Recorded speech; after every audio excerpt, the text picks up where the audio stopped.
Hi there, Sharon Horne-Ellstrom here. Today we're going to talk about how to use contribution SOAP framework. Step 1, story to supersize and grow your business.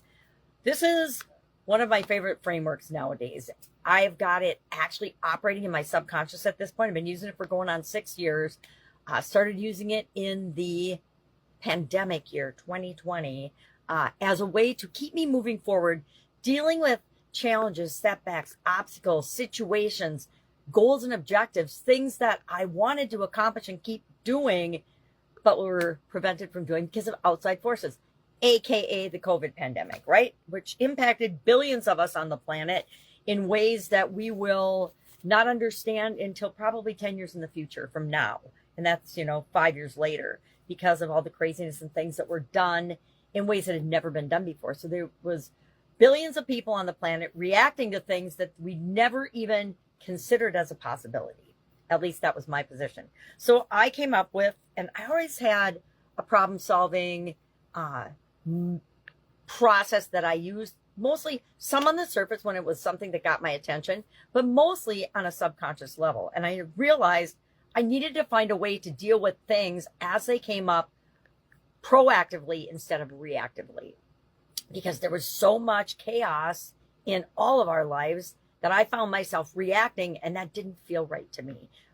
And reacting to things in a negative way that weren't necessarily negative, they were just different. And I needed to find a process to handle those things in a conscious, positive way so that I would get results that I wanted instead of just reacting in the instant. And I'd get a result, but it wasn't necessarily the result that I wanted. So I came up with this little framework, the SOAP framework. And the first step of that is what's going on? What's the current situation? What is my story about, or what is the story I'm telling myself about this situation?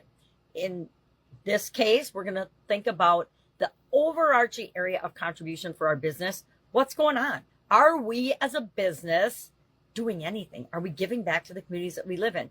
And if we are, or if we have in the past, how often do we do it, etc.? What are the facts about what we're doing right now and have done in the past? What's worked for us? What hasn't? If we're not doing it on a regular basis and we haven't put a program and consistently created something, why not? Why not, right?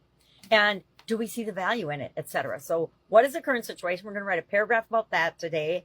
And then the other side of that, to really be creating what we want in our business and in our life and the results that we want to write a paragraph about, well, what do we want our contribution to be? What do we want our organization to be known for? What do we want our collection of people, our business, whatever it might be in your life, what do we want people to know that we stand for and we stand against, right? Now, it's really easy for people to find things they stand against and then stand up for that and cause all kinds of ruckus and rigmarole. But that's what most people do. What if you stand for creating more of something positive in the world and you build toward that? What if you make a war on something good and positive and take all that energy and do the flip side of it? Create the flip side of it instead of bitching, moaning, and complaining about what is right now. I guess that's my editorialization for today. So we create our current versus our desired story. I call it our C to D story because that forms the gap between where we are and where we want to be. What happens when we realize that there's that gap?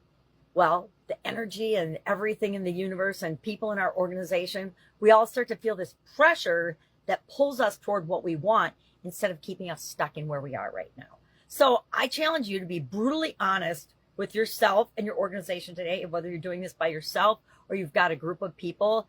I recommend that businesses, especially smaller business owners, get a group of people together and do this challenge together and realize that the power of doing it as a team is so much greater, exponentially greater than just doing it by yourself. But doing it by yourself is important because it helps you in your personal life as well as your professional life, and as well as you as a leader learn so much and gain so much by being a better version of yourself. And even if you don't involve anyone else, you are becoming better and setting a great example for the rest of your organization. And you'll start talking about the things that we're talking about, and you'll start sharing the concepts that you're learning. And that's what this is all about. All right. Any questions? What is our current story? brutally honest, be honest. And what is our desired story? And you know what? Be brutally honest with your desired story too. If right now is not the time in your business because you've got some emergencies or something going on to worry about contribution, I challenge you to just go through the steps, set up the framework, and then in your calendar, commit to yourself to come back to and revisit this area. But I will tell you, the secret is if you are contributing to the world in a positive way and putting out positive energy and sharing and helping others to grow and learn and become better versions of themselves as individuals as well as part of your organization, that in and of itself can be what helps you over the hump of whatever challenge you might be currently facing.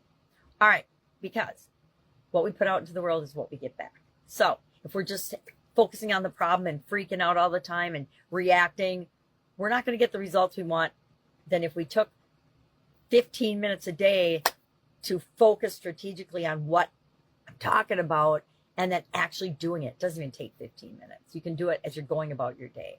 All right. Any questions, ask. Always have an awesome day, and I look forward to it tomorrow.